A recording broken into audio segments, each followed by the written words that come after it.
আমি আজ হোক কাল হোক আমি ক্ষমতা পাবোই, এবং আমি আমার জায়গা আমি ফিরে পাবো। এবং তার সব ট্রাস্টের যা যা করে রেখেছে, তার পারিবারিক trust, Yunus foundation, Yunus trust, এরকম হাজার রকমের ট্রাস্ট করে করে টাকা রেখেছে, ওই সবগুলি বাতিল করে দিয়ে ওই গরিব মানুষকে সব দিয়ে দেওয়া হবে, গ্রামের মানুষকে সব আমরা দান করে দেবো। এটাই হচ্ছে মানে আমার প্রতিজ্ঞা। আর আমি যেটা বলি, আমি সেটা আল্লাহ রাব্বুল আলামিন আমাকে সাহায্য করেন এবং সেটা আমি করতে পারি, এটা আমার নিজের সেই আত্মবিশ্বাস আছে এবং সেটা আমরা করবো ইনশাল্লাহ। এটা বেঁচে যখন আছি তখন এটা আমি করবই।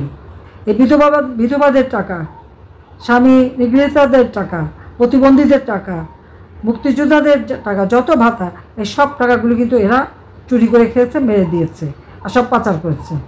প্রত্যেকটা ছাত্রছাত্রীর জন্য বিনামূল্যে আমরা বই জানুয়ারি মাসের 1 তারিখে দিয়েছি, ওই এখন পর্যন্ত কিন্তু সব বই হাতে দিতে পারে নাই। অথচ আমরা বই ছাপানোর জন্য বাজেট টাকা দিয়েছি, সেখানে আরও অতিরিক্ত 700 কোটি টাকা অতিরিক্ত টাকা নিয়েছে বই ছাপাতে, কিন্তু বইয়ের দেখা নাই। টাকাগুলি গেল কোথায়, কার পকেটে গেল? তার বিরুদ্ধে তো দুর্নীতি দমন কমিশনের মামলা ছিল, সেই মামলা সে কন্টেস্ট করলো না, কারণ সে যে এতই সৎ থাকবে তার তো কন্টেস্ট করা উচিত ছিল। আর এখন তার সাথে তাদের যে সমন্বয়ক কয়টা আছে, তারা কত টাকার মালিক, এর পাই পাই হিসাব আমরা নেব।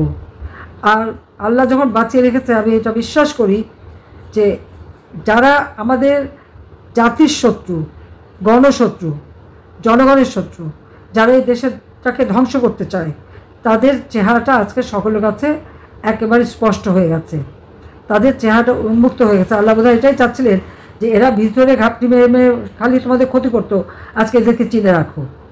কাজে আল্লাহ সেটা চিনিয়ে দিলেন। গরিবরে খাবার দেবে না, মানুষকে ভাতে মারবে, কৃষককে মারবে, শ্রমিকরে কাজ কেড়ে নেবে, শ্রমিকরে মারবে, আর এদিকে নিজেরা মোটা টাকা বানিয়ে বসে আছে। কেউ 100 কোটি টাকা নিজে চিন্তাই করতে পারে না। ওই যে ক্ষুদ্র সমন্বয়ক বানিয়েছে যারা, তারা প্রত্যেকটা আমরা হিসাব রাখছি, হিসাব নেব, কড়াই গন্ডায় হিসাব নেব, এবং সেদিন বেশি দূরে না, খুব কাছেই সেদিন। আর এমনি তো সময়ের একটা যেখানে যাচ্ছে সেখানে তো ধাওয়া খাচ্ছে সকলের সাথে চিটিং করার জন্য। কাজে এখন তো ওইভাবে তৈরি করতে হবে, তৈরি হতে হবে। যারা আমাদের নেতা কর্মীকে হাত দিয়েছে, একটা কেউ ছাড়বো না। আর মামলাটা কোনো সীমা পরিসীমা নাই। প্রথমে দিল খুনের মামলা, এখন হচ্ছে দুর্নীতির মামলা। ঠিক আছে, আগে দুর্নীতি প্রমাণ করুন এবং ওই টাকার হিসাব পাই পাই করে আমি নেব। কয়দিন আর ক্ষমতা থাকবে?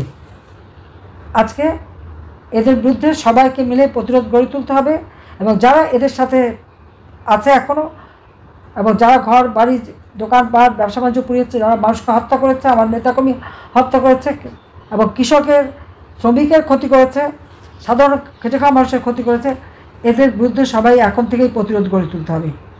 এখনই সবাই, কোনো কেউ কারো হুকুমের অপেক্ষা রাখবে না। যে যেখানে আছে, সে যারা কাজ করছে সে সেখানেই নেতা। কোন নেতা কি বলবে না বলে ওটা আশা থাকলে হবে না। যে যেখানে আছো সে সেখানেই নেতা।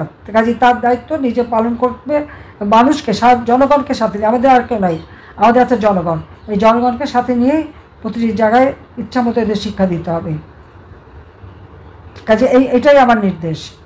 হ্যাঁ, এখন আবার দল ভাঙারও চেষ্টা করছে, বা আওয়ামী লীগ ওরকম ভাঙলে কিছু হয় না। আওয়ামী লীগ হচ্ছে হীরার টুকরা, যত কাটে তত জলে। আমি তো ছোটোবেলা থেকে দেখলাম কতবারই তো ভাঙলো, কাটলো, কী হলো। এমনকি প্রতিষ্ঠাতার সভাপতি মৌলানা ভাসানীও তো দল ভেঙে চলে গিয়েছিলো, কিছু করতে পারেনি। আর এরপর তো দফায় দফায়, তো ওতে আমাদের কিছু আশা পেয়ে যাবে না। আওয়ামী লীগই তার নীতি আদর্শ নিয়ে থাকবে, এবং আওয়ামী লীগ ছাড়া বাংলাদেশের মানুষের ভাগ্য কেউ পরিবর্তন করবে না। আওয়ামী লীগ ছাড়া মানুষের সাথে কেউ থাকে না, এটা হলো বাস্তবতা। আজকে নিশ্চয়ই বাংলাদেশের মানুষ সেটা হায় হায় টের পাচ্ছে। আজকে সমস্ত আওয়ামী লীগের নেতাকর্মী, মুক্তিযুদ্ধের সপক্ষ শক্তি, 14 দলের নেতাকর্মী যে যেখানে আছে, সবাইকে নিয়ে এক হয়ে এখন থেকেই জনমত সৃষ্টি করা, মানুষের পাশে দাঁড়ানো এবং এগিয়ে যাওয়া। ইনশাআল্লাহ জনতার জয় হবে হবে। আর আমি আছি, আমি যেখানেই যাই আমার মনটা তো বাংলাদেশে পড়ে আছে। আর আমি বাংলাদেশের সব এলাকায় আমি সবার সাথে কথা বলে যাচ্ছি। কাজেই বেঁচে আছি বলেই তো বলতে পারছি, মরে গেলে তো পারতাম না বলতে, আর জেলে গেলেও তো কথা বলা সম্ভব হতো না। যেহেতু বহুবার গেলাম, ওতে কিছু আসা যায় না। কিন্তু আজকে কথা বলার যে সুযোগটা পাচ্ছি, এটাই তো সবচেয়ে বড় কথা, যে আমি আমার নেতাদের গলা শুনতে পাচ্ছি। তো সবাই ভালো থাকো, সুস্থ থাকো, সেই দোয়া করি।